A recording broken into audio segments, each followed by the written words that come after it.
IAS Telugu literature paper 1 part below మనం తెలుగు సాహిత్య చరిత్రను చూస్తామండి. తెలుగు సాహిత్య చరిత్ర అంటే మనం పేపర్ 1 పార్ట్ ఏలో తెలుగు భాషా చరిత్రను చూస్తాం. ఇక్కడేమో తెలుగు సాహిత్య చరిత్ర ఉంటుందండి. తెలుగు సాహిత్య చరిత్ర, తెలుగు భాషా చరిత్ర అనే రెండు కలిపితే మనకి పేపర్ 1 అవుతుందండి. పేపర్ 2తో పోల్చుకుంటే మాత్రం ఖచ్చితంగా మీకు పేపర్ 1లో మంచి మార్కులు వస్తాయండి. ఎందుకంటే పేపర్ 1 పార్ట్ ఏ కానీ పార్ట్ బి కానీ ప్రశ్నలనేమో ఎక్స్పెక్ట్ చేయొచ్చండి. దాంతోపాటు మినిమం గ్యారంటీ అంటే మనం ఆన్సర్ రాస్తే మంచి మార్కులు తెచ్చేందుకు అవకాశం ఉంటుంది. పేపర్ 2లో ఉండదని మాత్రం కాదు, పేపర్ 2లో కూడా ఉంటుంది, కానీ దాని రూట్ వేరు, దీని రూట్ వేరండి. మనం పేపర్ 1 పార్ట్ బిలో తెలుగు సాహిత్య చరిత్ర అనేది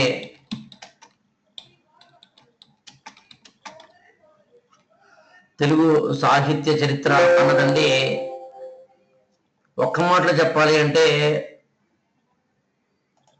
క్రీస్తు పూర్వము 200లో తెలుగు భాష పుట్టింది. క్రీస్తు పూర్వం 200 నుంచి క్రీస్తు శకం 1022 వరకు ఉన్న యుగాన్ని ప్రాంగనన్న యుగం అంటారండి. ప్రాంగనన్న యుగంలో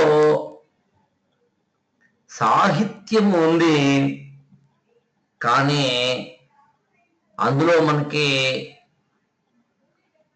కావ్యాలు లేవు. కావ్యాలు లేకపోవడము, సాహిత్యం ఉండడము అన్నప్పుడండి భాషకు సాహిత్యానికి తేడా ఉంటుంది అని మీరు గమనించాలండి. భాషకు సాహిత్యానికి ఉన్న తేడా ఏంటంటే భాష ఏమో విషయాన్ని చెప్తుందండి, సాహిత్యమేమో ఆ విషయాన్ని అందంగా చెబుతుందండి. ముందు భాష పుడుతుంది, ఆ తర్వాత సాహిత్యం పుడుతుంది. అందులో ముందు భాష క్రీస్తు పూర్వం 200లో పుట్టిందండి, కానీ సాహిత్యం పుట్టింది మాత్రం క్రీస్తు శకం 11వ శతాబ్దంలోనండి. అంటే సాహిత్యము భాష పుట్టిన 1200 సంవత్సరాలకి కాస్త అటు ఇటుగా పుట్టిందండి. కాబట్టి 1200 సంవత్సరాల భాషా చరిత్రని మనం ఏమని పిలుస్తామంటే ఇక్కడ ప్రాంగనన్నయ యుగం అంటామండి. ప్రాంగనన్నయ అంటే నన్నయ్యకు ముందు అని అర్థం అండి. నన్నయ్యను మనం ల్యాండ్ మార్క్ చేసుకుని నన్నయ్యకు ముందు యుగము అని ప్రాంగనన్న యుగం అంటామండి. ప్రాక్ అంటే ప్రీ అని అర్థం అండి. అందులో దీన్ని ప్రీ నన్నయ ఎరా లేదా పీరియడ్ అంటారండి. క్రీస్తు పూర్వం 200 నుంచి క్రీస్తు శకం 1022 వరకు ఇది పూర్వం అండి.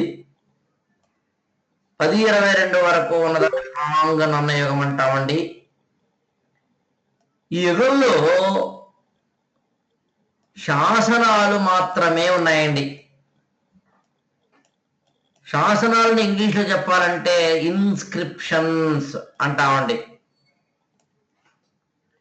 ఈ ప్రాంగణ యుగంలో కావ్యాలు లేవండి. కావ్యాలు అంటే బుక్స్, తాళపత్ర గ్రంథాల మీద రాయడం, తాళపత్ర అంటే తాటాకుల మీద రాయడం అది ప్రాంగణ యుగంలో జరిగిందండి. లిపి అంటే స్క్రిప్ట్ శాసనాలలో కనిపిస్తుందండి. ప్రాంగణ యుగంలో మొట్టమొదటిసారిగా తాటాకుల మీద కనిపించడం ఇక్కడ ప్రారంభమవుతుంది నన్నయ్య దగ్గర. మీకు ఏ చిన్న సందేహం ఉన్నా టైప్ చేసి కానీ వాయిస్లో కానీ అడగచ్చండి. ఇక్కడ నేను మెల్లగా ఎందుకు చెప్తున్నానంటే మీరు రాసుకుంటారని, కొత్త కాన్సెప్ట్. నన్నయ్య తోటి మనకి తాటాకుల మీద రాయడం ప్రారంభమైందండి. తాటాకులు అంటే తాళపత్రాలు. తాళపత్రాల మీద రాయడం ప్రారంభమైంది కాబట్టి దాన్ని గ్రంథస్థం అన్నారండి. గ్రంథస్థంగా రాయడాన్ని సాహిత్యం అన్నారు. సాహిత్యం అనే పదాన్ని, లిటరేచర్ అనే పదాన్ని సాధారణంగా in print form, the content in print form అనే అర్థంలో కాస్త చెప్పుకోవచ్చండి. నన్నయ్య మొట్టమొదటిసారిగా అలా ఒక తాటాకుల మీద రాయడం మొదలుపెట్టి తెలుగులో దాన్ని రచనా విధానం అంటారండి. కాబట్టి రచనా విధానానికి ప్రాణం పోశారండి. కాబట్టి నన్నయ్య తెలుగులో సంస్కృతంలో ఉన్న మహాభారతాన్ని తెలుగు వారికి తీసుకొచ్చిన ఆంధ్ర మహాభారతం, అది తెలుగులో ఉన్న మొట్టమొదటి. కాబట్టి తెలుగులో రచన ప్రారంభమైంది నన్నయ్యతో. నన్నయ్యను ఆదికవి అంటాం. దాని అర్థం గమనించాల్సింది కూడా ఉందండి. నన్నయ్య కన్నా ముందు లిపి లేదని మాత్రం అనుకోకండి. నన్నయ్య కన్నా ముందు లిపి శాసనాలలో ఉందండి. లిపి అంటే ఇంగ్లీష్లో చెప్పాలంటే స్క్రిప్ట్. కాబట్టి నన్నయ్య కన్నా ముందు శాసనాలలో స్క్రిప్ట్ ఉందండి. నన్నయ్య కన్నా ముందు శాసనాల్లో పద్యాలు ఉన్నాయి. పద్యాన్ని సాహిత్యానికి సంబంధించిన ప్రధాన ఏమంటామంటే పారామీటర్గా చెప్పొచ్చండి. కాబట్టి పారామీటర్ అంటే ప్రమాణం. పద్యం అనేది సాహిత్యానికి ఒక ప్రమాణం. నన్నయ్య కన్నా ముందు పద్యాలు ఉన్నాయండి తెలుగులో. నన్నయ్య కన్నా ముందున్న తెలుగులో పద్యాలు శాసనాల్లో ఉన్నాయి. ఇక్కడ నేను చాలా స్లోగా చెప్తున్నానండి, మీరు నోట్స్గా రాసుకోవాలి. ముందే చెప్తున్నాను. నేను చెప్పేసిన తర్వాత మీరు నోట్స్ చదువుకోవాలండి.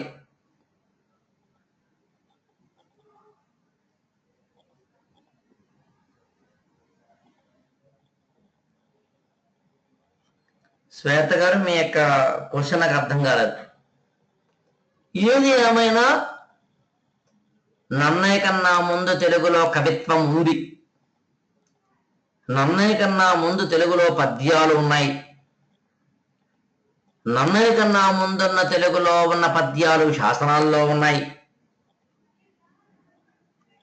అందుకని నన్నయ్య కన్నా ముందున్న తెలుగు శాసనాలు పద్యాలను కూడా కలిగి ఉండడం వల్ల మనం ఏం చెప్తాం సార్ అని అడిగితే, నన్నయ్య కన్నా ముందు సాహిత్యం ఉంది అని చెప్తాం.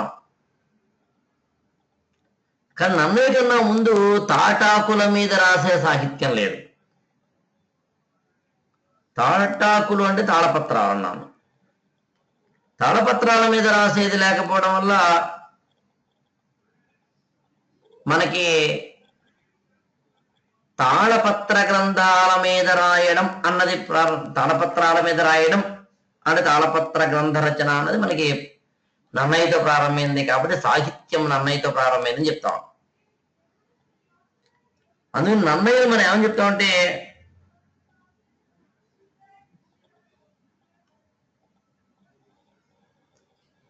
తెలుగులో ఆది కవి అన్నాం.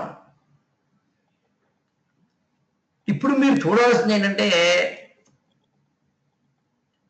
క్రీస్తు పూర్వం 200 నుంచి క్రీశకం 11 లేదా 10, 22వ శతాబ్దం అంటే ఇంతవరకు ఉన్న ఈ యుగాన్ని మీ సిలబస్ లో ఉన్న 1వ చాప్టర్ అండి. ఇది పేపర్ 1 పార్ట్ బిలోని ఫస్ట్ చాప్టర్ అండి. ఇది క్రీస్తకం 11వ శతాబ్దాన్ని నన్నయ్యగా ఉన్నామండి. ఇది మీ సిలబస్ లో ఉన్న 2వ చాప్టర్ అండి. క్రీస్తకం 12వ శతాబ్దాన్ని తెలుగులో శివకవిగా ఉన్నాం. ఇది మీ సిలబస్ లో 3rd చాప్టర్ అండి. క్రీస్తకం 13వ శతాబ్దాన్ని తిక్కనయుగం అన్నామండి. ఇది మీ సిలబస్ లో 4th చాప్టర్ అండి. 14వ శతాబ్దాన్ని ఎర్రనయుగం అన్నాం. మీ సిలబస్ లో అది 5th చాప్టర్ అండి. మీ సిలబస్ లో 15వ శతాబ్దాన్ని శ్రీనాథ యుగం అంటాం. ఇది 6th చాప్టర్ అండి. మీ సిలబస్ లో 16వ శతాబ్దాన్ని ప్రబంధయుగం అంటాం. ఇది 8th చాప్టర్ అండి. మీ సిలబస్ లో క్రీస్తకం 17, 18 శతాబ్దాలను దక్షిణ ఆంధ్ర సాహిత్యయుగం అంటాం. ఇది 9th చాప్టర్ అండి. మీ సిలబస్ లో 19, 20 శతాబ్దాలను ఆధునికం అంటామండి. ఇదేమో 10, 11, 12వ చాప్టర్ అండి. 13వ చాప్టర్ జానపద సాహిత్యం అండి. మీరు గమనించాల్సిన విషయం ఏంటంటే 19, 20 శతాబ్దాలనే 2 శతాబ్దాలు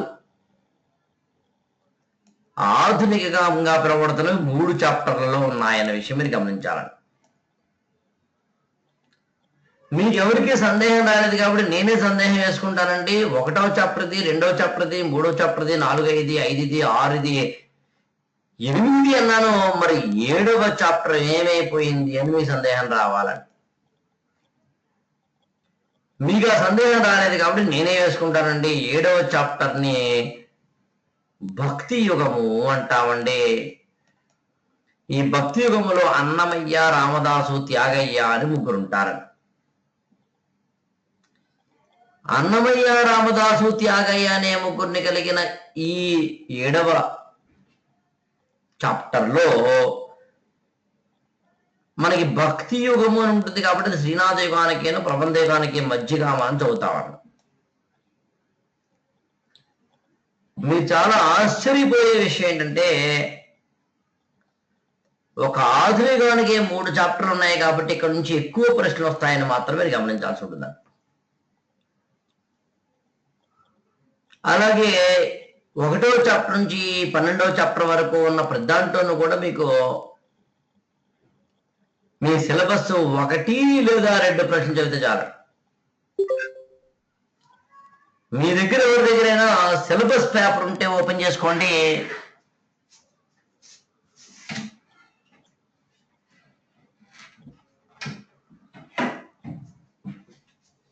మీ సిలబస్ పేపర్ కనుక మీరు చూస్తే పేపర్ 1 పార్ట్ బి సిలబస్ పేపర్ని మీరు కనుక చూస్తే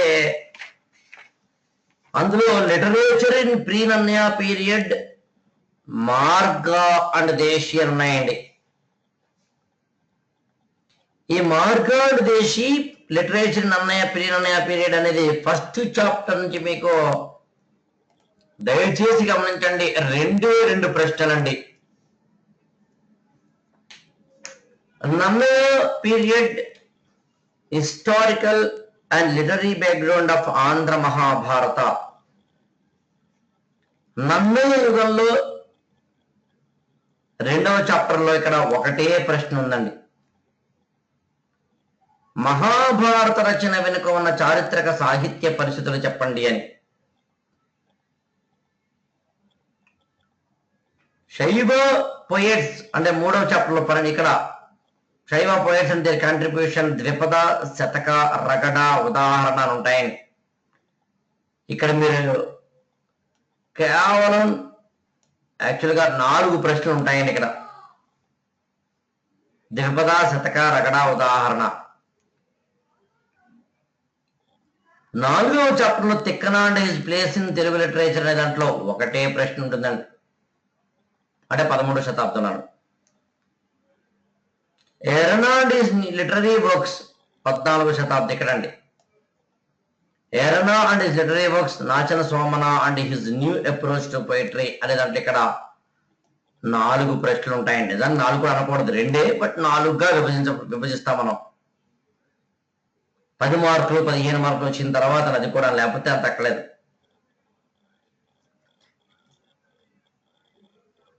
ఎర్రనా అండ్ హిజ్ లిటరరీ వర్క్స్ అన్నప్పుడు అండి, ఎర్రనా ఆయన రచించిన రచనలు అర్థం అండి.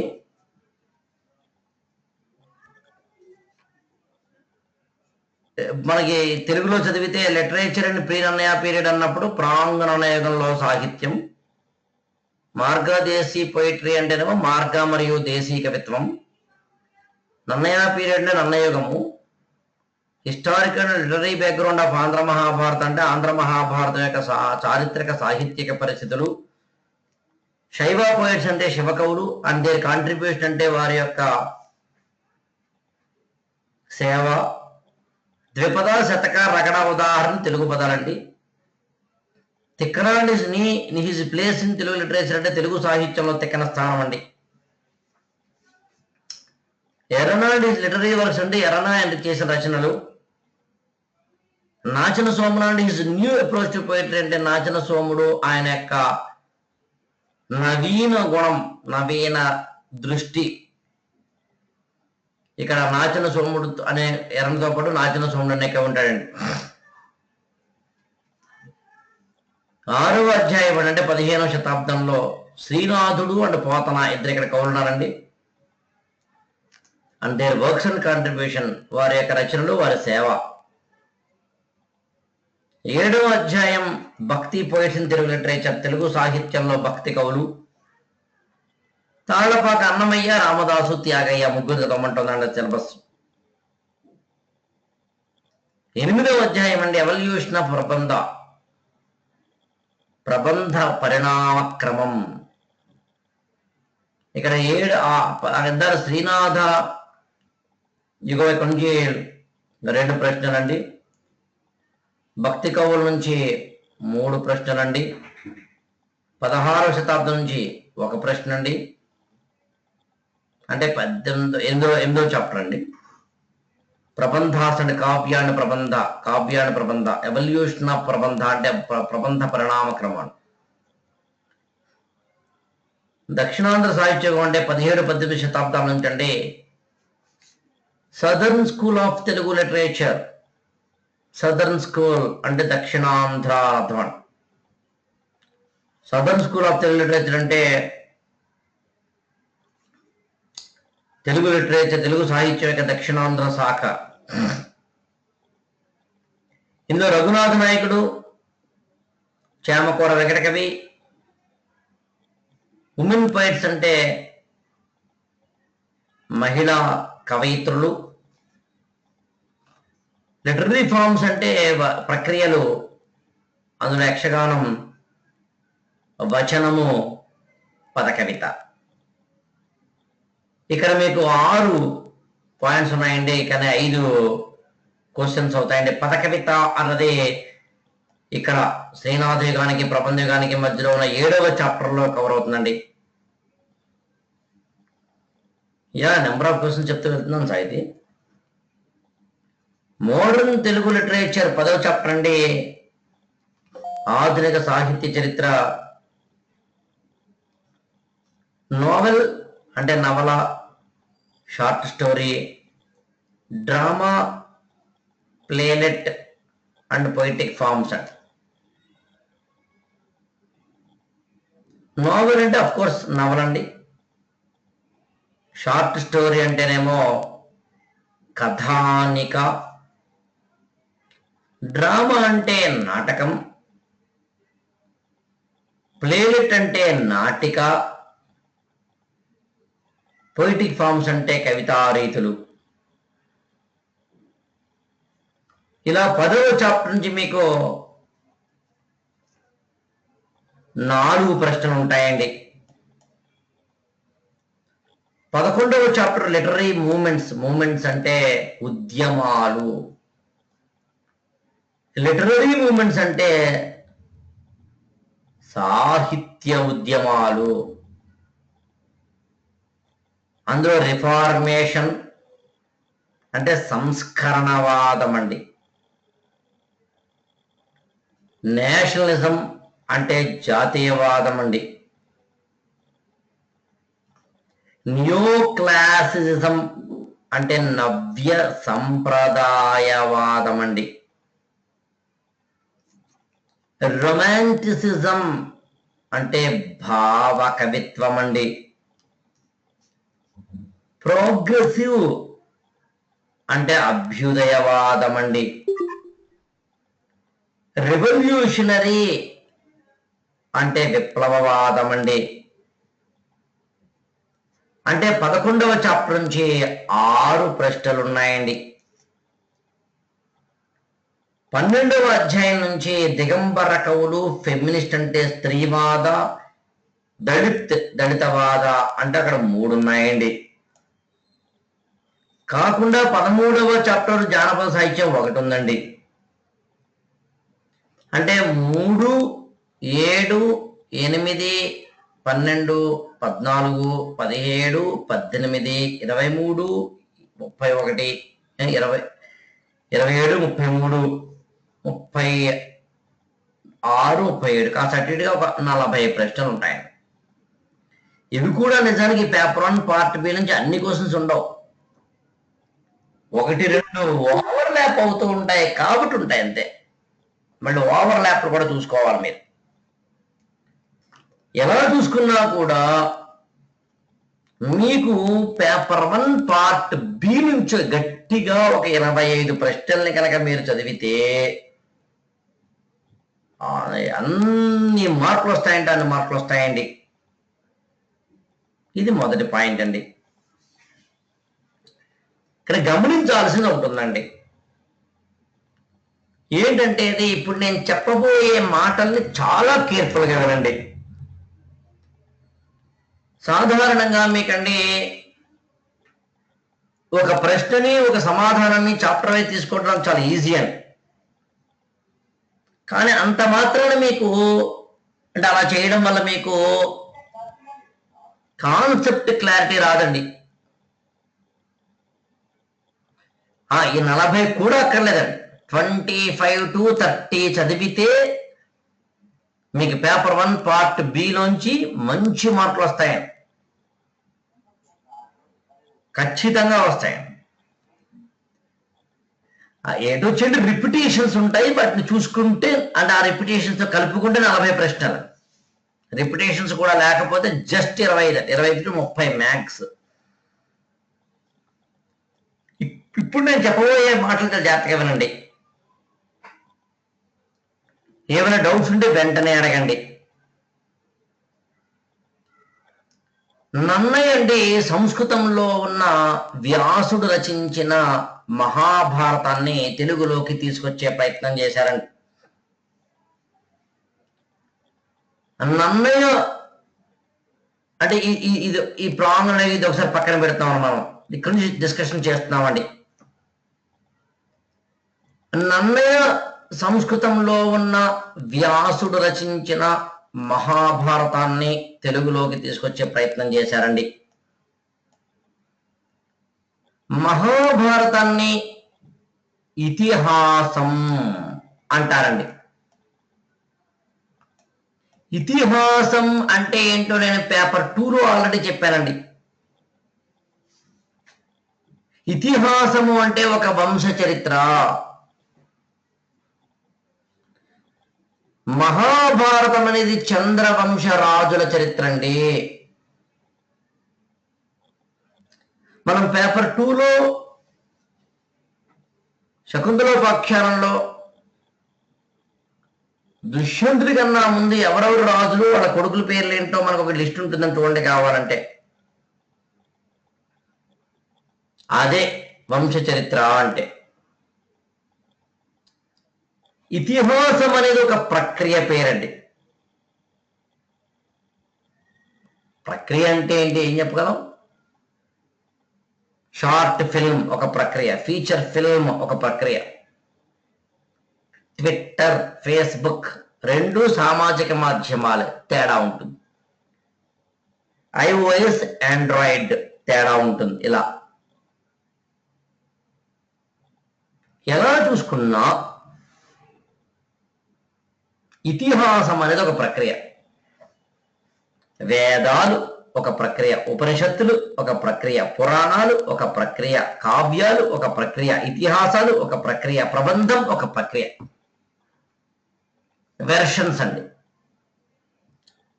అలాంటి ఇతిహాసం అనే ఒక ప్రక్రియ సంస్కృతంలో ఉంది. దాని పేరు భారతం. భారతాన్ని తెలుగులోకి తీసుకొచ్చిన వారు నన్నయ్య. ఆయన సంపూర్ణంగా తీసుకురాలేకపోయినా తీసుకొచ్చే ప్రయత్నం మాత్రం చేశారు. నన్నయ్య 11వ శతాబ్దంలో, ఖచ్చితంగా చెప్పాలంటే 1054లో నన్నయ్య మహాభారత రచన ప్రారంభించారండి. 1054 అండి. 1054 నుంచి 1061 వరకు 7 ఏళ్ళండి ఈయన రాసింది. 2.5 పర్వాలు రాశారు. నన్నయ్య కన్నా ముందు సంస్కృతంలో 4 వేదాలు ఉన్నాయండి. నన్నయ్య కన్నా ముందు సంస్కృతంలో 108 ఉపనిషత్తులు ఉన్నాయండి. నన్నయ్య కన్నా ముందు సంస్కృతంలో 18 పురాణాలు ఉన్నాయండి.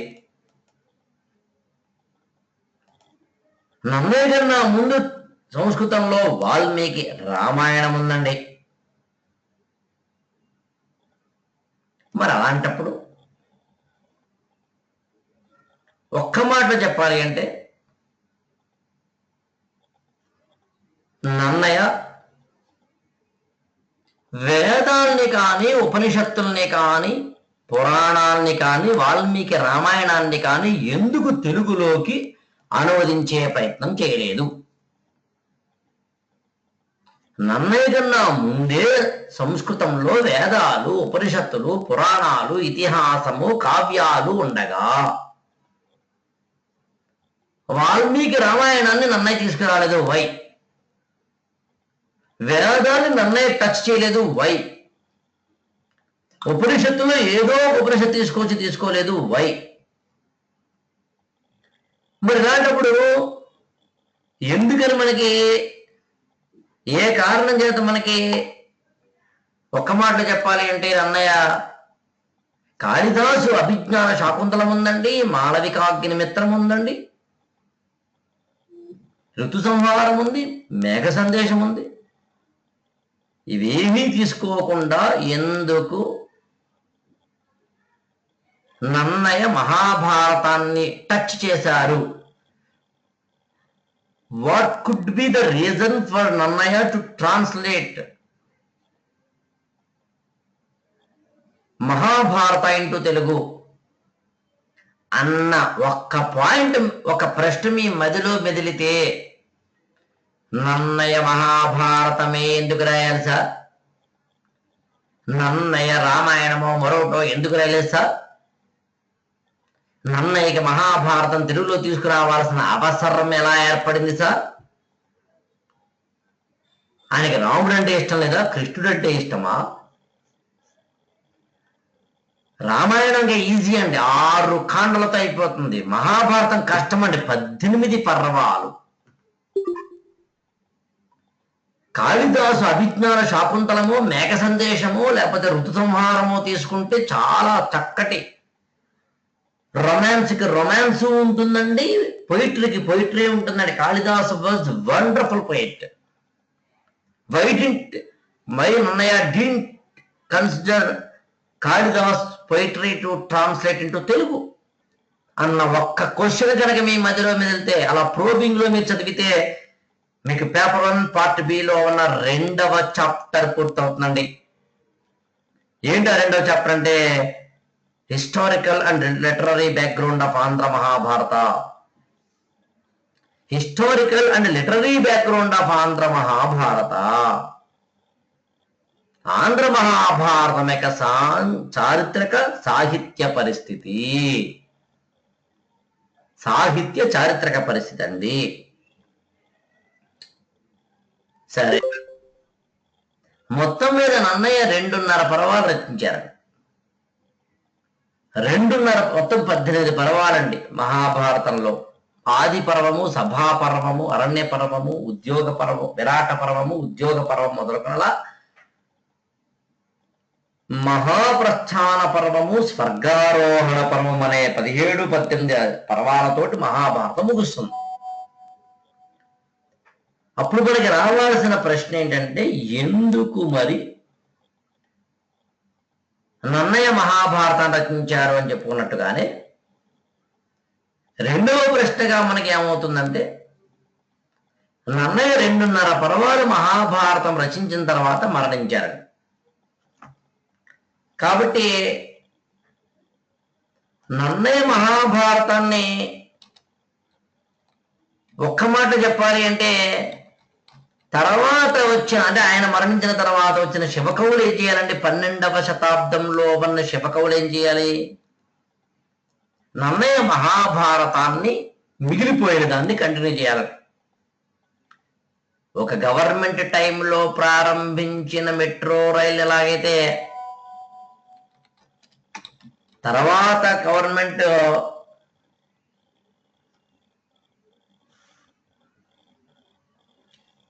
కంటిన్యూ చేస్తుందో, అలాగా నన్నయ్య మహాభారతాన్ని శివకవులు కంటిన్యూ చేయాలని.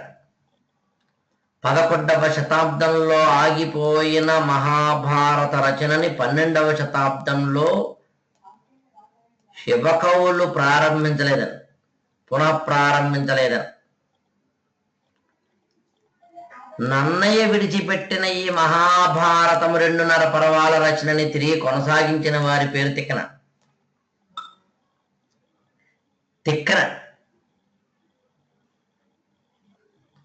కాబట్టి నన్నయ్య మహాభారత రచనను ప్రారంభించి మధ్యలో ఆగిపోగా, మధ్యలో కూడా కదా పాప 2.5 పర్వాలు రాసి ఆగిపోగా, శివకవులు ఎందుకు నన్నయ్య రచనను కొనసాగించలేదు అన్నది ప్రశ్న. వీళ్ళ పేరు చూడండి, ఇక్కడ నన్నయ్య, ఇక్కడ తిక్కన, ఇక్కడ ఎర్రన, ఇక్కడ శ్రీనాథుడు.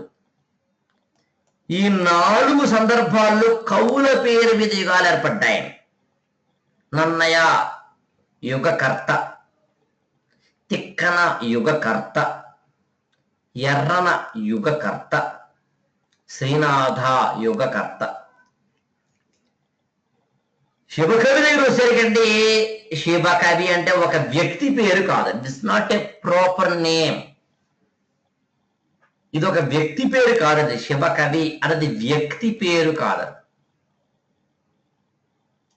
మరి ఎవరి పేరు వ్యక్తి పేరు కానప్పుడు అని అడిగినప్పుడు అండి, శివకవి అన్నది కవుల పేరు. శైవ తత్వాన్ని రచించిన కవులండి వారు. శివకవి యుగంలో ప్రధానంగా మీరు 2 కవుల్ని తెలుసుకుంటారండి. ఒకరేమో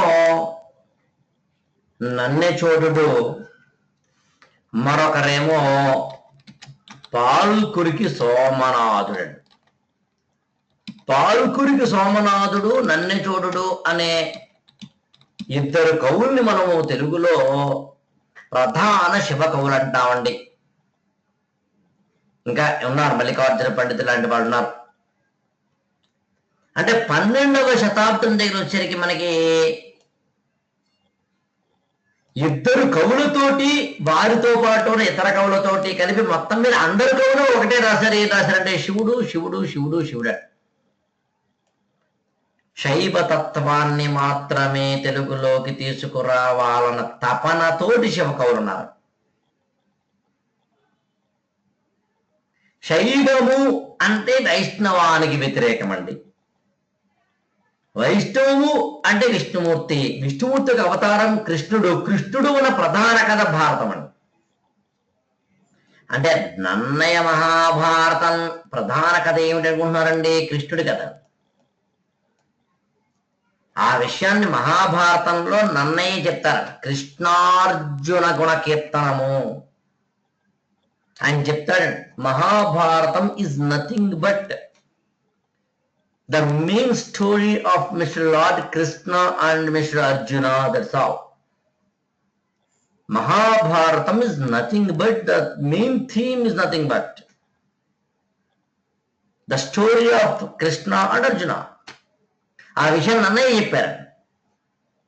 కాబట్టి నన్నయ్య మహాభారతంలో కృష్ణుడికి సంబంధించిన కథ అన్నట్టుగా చెప్పారు. కాబట్టి మనము మహాభారతం కామన్ సెన్స్ అప్లై చేసినా చెప్పొచ్చండి.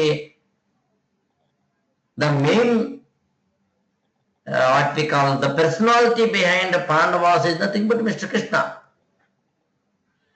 కాబట్టి కృష్ణుడితోటి కూడిన మహాభారతాన్ని కృష్ణుడికి, విష్ణుమూర్తికి, రాముడికి వ్యతిరేకమైన శివకవులు ఎందుకు తీసుకుంటారు?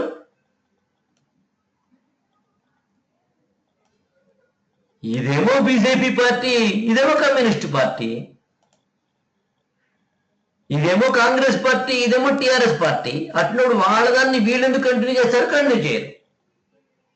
పార్టీ మారితే ఎలాగైతే ప్రాజెక్టులు ఆగడం, మెల్లగా సాగడము జరుగుతాయి, ఇక్కడ కూడా అంతే.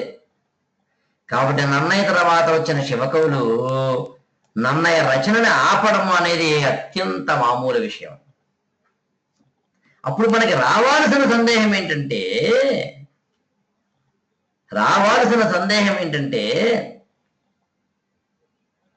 అయ్యా అసలు శివుడు మాత్రమే గొప్ప దేవుడు అనే ఒక తత్వం 12వ శతాబ్దంలో ఎందుకు వచ్చింది? మీరు ఆశ్చర్యపోతారు, చెప్తారండి. 12వ శతాబ్దంలో శివుడే ఈశ్వరుడి మీదనే. ఏంటండి, ఒక శతాబ్దంలో ఎంతమంది కవులు వస్తే అంతమంది శివుడు రాశారండి. నన్నయ్య అలా జరగలేదండి. నన్నయ్య గారిలో మనకి ఇతర కవులు అవసరం లేదు కదా, చెప్తారు వేరే చోట నన్నయ్య డీటెయిల్గా చెప్పినప్పుడు. కానీ బేసికల్ గా మాత్రం నన్నయ్య యుగంలో మాత్రం మనకి ఆనాటి కవుల్లో కేవలం నన్నయ్యలాగే ఇతిహాసాన్నో అంటే మహాభారతం లాంటి వాటిని తీసుకొచ్చే ప్రయత్నం చేయలేదండి. ఎవరికి వాడు వేరువేరుగా రాశారు. కానీ 12వ శతాబ్దం అలా కాదండి. నన్నచూడు, మల్లికార్జున పండితుడు, పాలకురికి సోమన్న, శ్రీపతి పండితుడు, యథావాక్కుల అన్నమయ్య, శివలంక మంచన పండితుడు, 2వ ప్రతాపరుద్రుడు. అరే బాబు, 12వ శతాబ్దంలో కలం పట్టిన ప్రతి ఒక్క కవి ఏం చేశారని అడిగితే శివకవి యుగంలో శివుడు గురించి రాశారు. కాబట్టి శివకవి యుగంలో శివుడు గురించి రాయడము అనేది జరిగింది కాదంటే, కానీ ఎందుకు జరిగిందనే ప్రశ్న వస్తే అప్పుడు 12వ శతాబ్దం మీకు పూర్తవుతారు. మహాభారతాన్ని నన్న ఎందుకు రాశారు? ఇక్కడ వేసుకోవాల్సిన ప్రశ్న. శివకవులు ఇక్కడ ఎందుకు పుట్టారు? ఇక్కడ వేసుకోవాల్సిన ప్రశ్న. ఆ తర్వాత తిక్కనండి 13వ శతాబ్దంలో వచ్చారండి. 13వ శతాబ్దంలో వచ్చిన తిక్కనకంటే 2 మార్గాలు ఉన్నాయండి. మీరు గమనించలేదో తెలియదు కానీ, ఒకటి నన్నయ్య వేసిన మార్గం అండి, ఇట్ ఈస్ ద రోడ్. 2 శివకవులు వేసిన మార్గం అండి. ఇప్పుడు తిక్కన ఏ మార్గంలో వెళ్ళాలి? నన్నయ్య మార్గంలో వెళ్ళాలా, శివకవి మార్గంలో వెళ్ళాలంటే నిజానికి శివకవి మార్గం వెళ్ళాలి. ఎందుకంటే ఇమ్మీడియట్ ఎఫెక్ట్ ఈ వేళ పడుతున్నాం. కాబట్టి తిక్కన కూడా శివుడి మీద రాయాలండి. మీకు ఒక విషయం చెప్తే ఆశ్చర్యపోతారండి. తిక్కన అంటే అర్థం శివుడు అర్థం అండి. తిక్కన అంటే 3 కన్నులు కలవాడు శివుడు. The poet Tikkana is name it self is nothing but lord Shiva. Tikkana family అంతా శివ ఫ్యామిలీ అండి. శివ ఫ్యామిలీ అయ్యి చూడండి, తిక్కన శివుడు రాయలేదండి, నన్నయ్య విడిచిపెట్టిన మహాభారతాన్ని తిరిగి కన్ను చేశాడు. నన్నయ్య విడిచిపెట్టిన మహాభారతంలో ఉన్న 3వ పర్వం అంటే అరణ్య పర్వము, అక్కడి నుంచి ఆపి మొట్టమొదటిగా నన్నయ్య విడిచిపెట్టిన విరాట పర్వం మొదలుకొని అంటే 4వ పర్వం మొదలుకొని 15 పర్వాలుగా చివరి వరకు ఉన్న స్వర్గారోహణ పర్వం వరకు 15 పర్వాలను తెలుగులోకి తీసుకొచ్చిన వాడు తిక్కన. ఆ విషయం మీరు మర్చిపోయారేమో, జాషువా తన యొక్క కవిత్వంలో చెప్పారు, మర్చిపోయారా మీరు? ఆయన చెప్తాడు అక్కడ, సంస్కృత కవిత్వారణ్యమందున్న 15 పర్వాల భారత వేదానికి ఆంధ్రత్వంబు నేర్పించి శాశ్వతుడైపోయిన తిక్కయజ్జువకు నివాసంపైన నెల్లూరిని అన్నాడండి అక్కడ.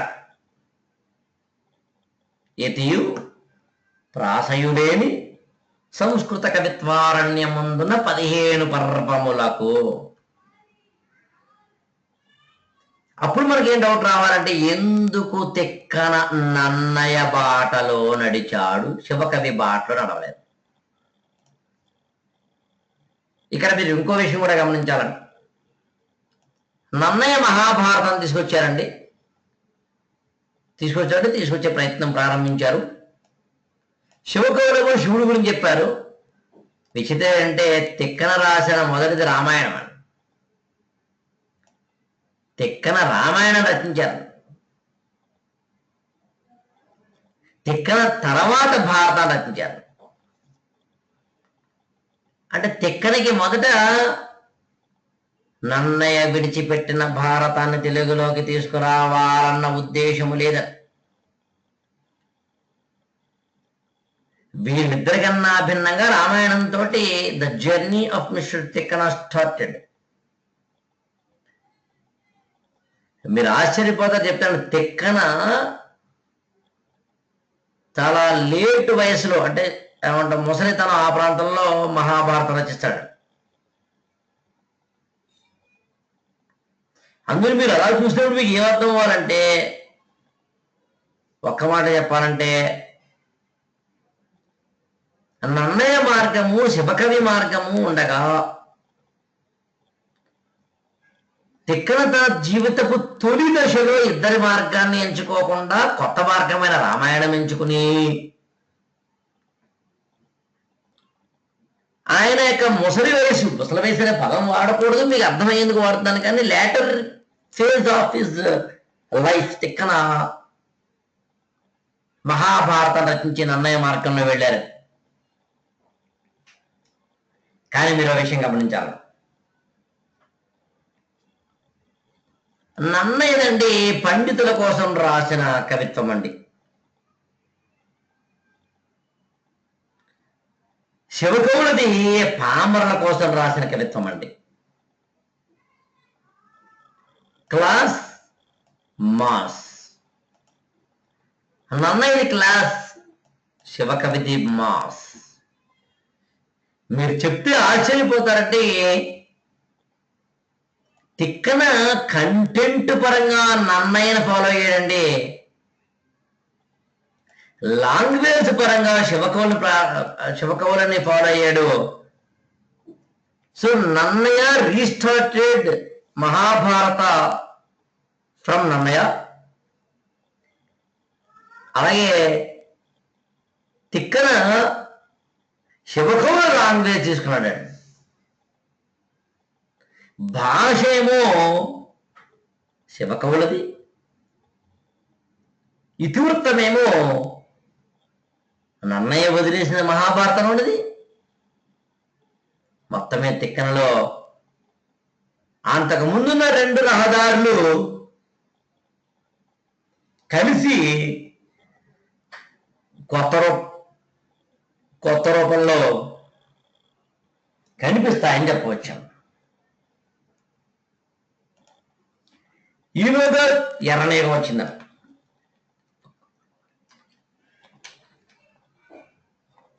ఎర్రనేగం వచ్చిందంటే అర్థం ఏంటంటే, ఎర్రనేగ వచ్చింది అంటే అర్థం ఏంటంటే అదేదో అది వచ్చిందని కదండి, ఎర్రన అనే ఒక కవి వచ్చాడు. అన్ని తిక్కనగా చూడండి మన సిలబస్లో ఏమైనా ఉంటుందో. తిక్కన అంటే ప్లేస్ ఇన్ తెలుగు లిటరేచర్ ఉంటుంది. ద ప్లేస్ ఆఫ్ తిక్కన, ఈ ఇద్దరితోటి కలుపుకున్న తిక్కన ప్లేస్. తర్వాత వాళ్ళకి తిక్కన ఏమి ఇచ్చాడు, అది తిక్కన ప్లేస్ అంటే. Comparative analysis. తర్వాత ఎర్రనేగవాడు. ఈ ఎర్రనేగుల్లో మనకి ఇద్దరు కవులు ఉంటారండి, ఎర్రనను నాచిన సోముడును. ఎర్రన రాసిన రచనలు చదవమన్నాడండి మన సిలబస్లో. ఎర్రన 4 రాశారు. నన్నయ్య మహాభారతం ఒకటే రాశారు. సరే, శివ కవులు అంటే వాళ్ళు వేరు, పక్కన పెడితే తిక్కన 2 రాశారు. కానీ ఎర్రన 4 రాశారండి. ఈయన సమకాలీనుడైన నాచిన సోముడు ఒకటే రాశాడండి. ఎర్రన 4 రచించిన వాటిలో రామాయణం, హరివంశం, నృసింహ పురాణం, నన్నయ్య విడిచిపెట్టిన అరణ్య పర్వశేషం 4 రాశారు. అంతకు ముందు తెలుగు సాహిత్యంలో అన్ని కావ్యాలు రచించడం అన్నది యుగకర్తల్లో లేదు, ఒక పాలకురికి సోమన్న మినహాయిస్తే. అందులో యుగకర్త అయిన ఎర్రన నుంచి నువ్వేం చదవాలి ఫస్ట్ అంటే, ఎన్ని కావ్యాలు దిగి రాశారు, ఆ కావ్యాలు ఎలా రాశారు. ఎర్రన రామాయణం రచించారు, తిక్కన రామాయణం రచించాడు, ఉత్తర రామాయణం. ఎర్రన రచించారండి, ఎందుకు? నన్నయ్య విడిచిపెట్టిన అరణ్య పర్వ శేషాన్ని ఎర్రన పూర్తి చేశారు. అంటే 3 పర్వాల్లోనే 2.5 పర్వాలు రాశారు కాబట్టి అరపర్వం అన్నమాట. ఎందుకు ఎర్రన నన్నయ్య పర్వాన్ని అరణ్య పర్వశేషాన్ని పూర్తి చేశారు? ఎర్రనండి రాసిన 4 కావ్యాలు, 4 రచనలు, వేటికి అవే మహోన్నతమైనవని. శైలి ఒకటి కాదు. అందుకు నాచన సోముడి సమకాలీనుడైన ఎర్రన యుగకర్త ఎందుకు అవ్వాలి, నాచన సోముడు ఎందుకు అవ్వలేదు అంటే కారణం ఇదే.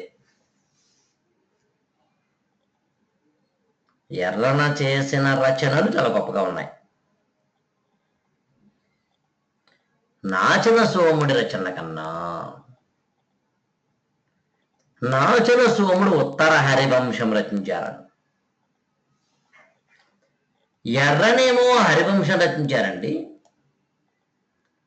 నాచన సోముడేమో ఉత్తర హరివంశం రచించారు. మొత్తం మీద నాచన సోముడు ఎర్రన ఈ యుగంలో 14వ శతాబ్దంలో ఇద్దరు ఒకటే రాశారు, ఏంటంటే హరివంశం. అసలు హరివంశం ఏమిటి? హరివంశాన్ని ఇద్దరు ఎందుకు టచ్ చేశారు అక్కడ? కారణం ఏంటి? నెక్స్ట్ శ్రీనాథ యుగం అని. అక్కడ నాచన సోమన అంటే his new approach to poetry ఉందా, నవీన గుణ సనాథత్వం అంటారు. నాచన సోముడు తెలుగు సాహిత్యంలో నూతనమైన వాటిని అందించారు. నూతనమైన వాటిని అందించారు కాబట్టి దాన్ని మనం ఏమని చెప్తాము అని అడిగితే ఒక్క మాట చెప్పాలంటే న్యూ అప్రోచ్ అని చెప్తాం.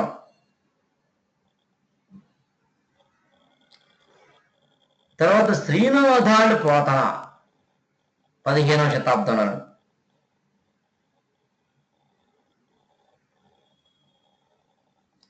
కాబట్టి శ్రీనాథుడు పోతన దేని వర్క్స్ అండ్ కాంట్రిబ్యూషన్ అంటుందండి మీ సిలబస్. ఎందుకనాలి? శ్రీనాథుడి రచనలు చాలా ఉంటాయండి, చాలా ఉంటాయి.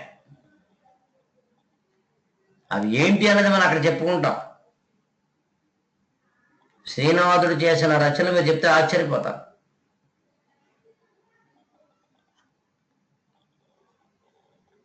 ఆయన చిన్నారి పొన్నారి చరిత్ర కోకటి నాడు రచయించితన్ మరుత్తరాటు చరిత్ర పండితారాజ్య చరిత్ర శాలివాహన సప్సతి శృంగార నైషధము భీమేశ్వర పురాణము పల్నాటి వీర చరిత్ర క్రీడాభిరామము కాశీఖండము శివరాత్రి మహత్యము చాలా మంచి రచన చేశారండి ఆయన శ్రీనాథుడు. కాబట్టి శ్రీనాథుడు ఏ ఏ రచనలు చేశారు, ఆ రచనల్లో ఏముంది.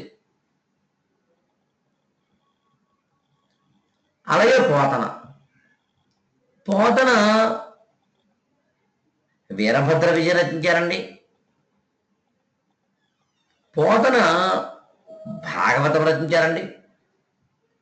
పోతన భోగిని దండక రచించారు. పోతన ఒక్క మాటలో చెప్పాలి అంటే ఆయన రచించిన రచనల్లో నారాయణ శతకం కూడా ఉందండి. నారాయణ శతకము అనేది పోతన రచించిన ఒక రచన. పోతన 4 రచనలు చేశారు, మీకు అర్థం అవ్వనప్పుడు.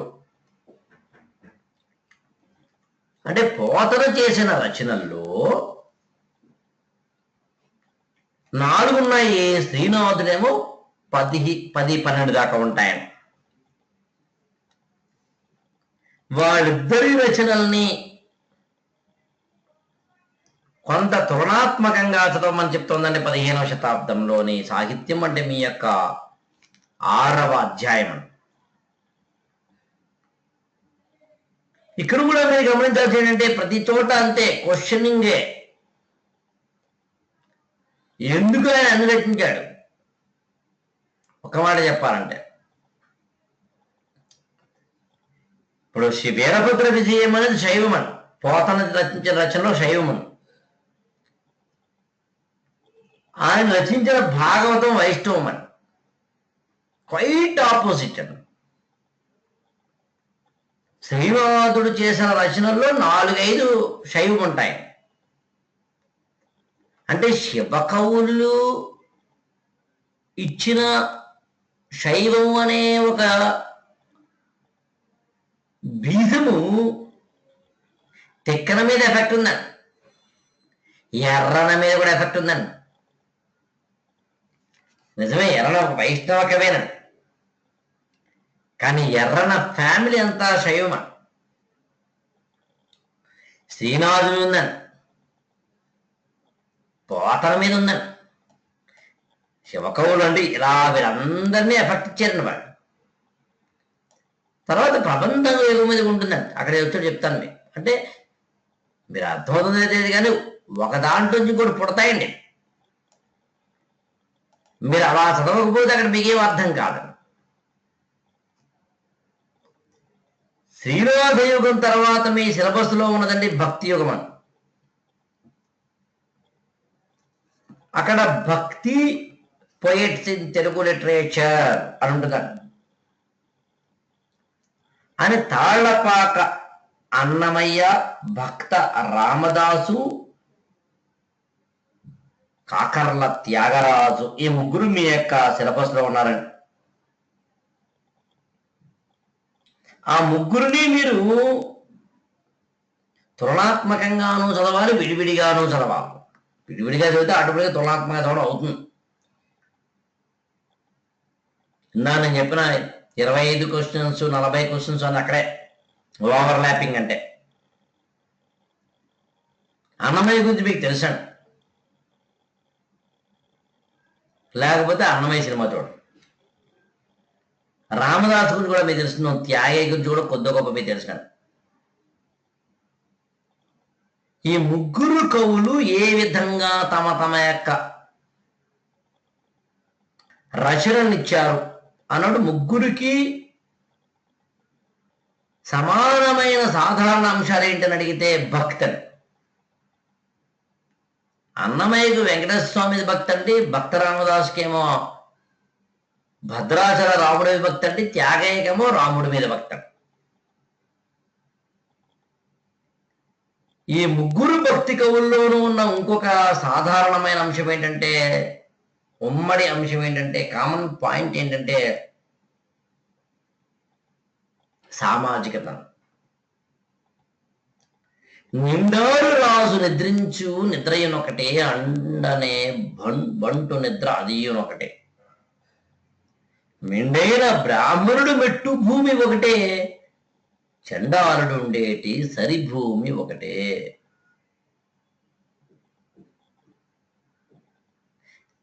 అన్నమయ్య రామదాసు త్యాగయ్యల్లో భక్తితో పాటు సోషల్ కాన్షియస్నెస్ ఎందుకుంది, సోషల్ కాజ్ ఎందుకుంది అనేది మీరు చదివితే అది 8వ అధ్యాయం అవుతుంది, అది 7వ అధ్యాయం అవుతుంది. ఇక 8వ అధ్యాయం అండి ప్రబంధ యుగం. ఇదేమో ఐడియాలజీ పేరండి శివకవి, ఇదేమో వ్యక్తి పేరు వ్యక్తి పేరు వ్యక్తి పేరు వ్యక్తి పేరండి. కానీ ప్రబంధ అన్నది ప్రక్రియ పేరు, ప్రక్రియ పేరు. కాబట్టి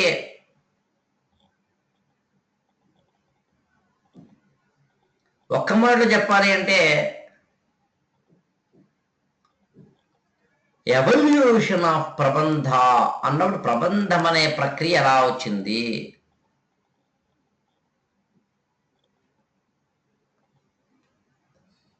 ఎవల్యూషన్ ఆఫ్ ప్రబంధ. కావ్యము ప్రబంధము ఈ రెండు మధ్యన లక్షణాలు ఏంటి, తేడా ఏంటి? పురాణము ఇతిహాసము కావ్యము ప్రబంధము శతకము ద్విపద రగడ ఉదాహరణము వచన గ్రంథాలు యక్షగానము పదకవిత ఇవన్నీ ప్రక్రియలు.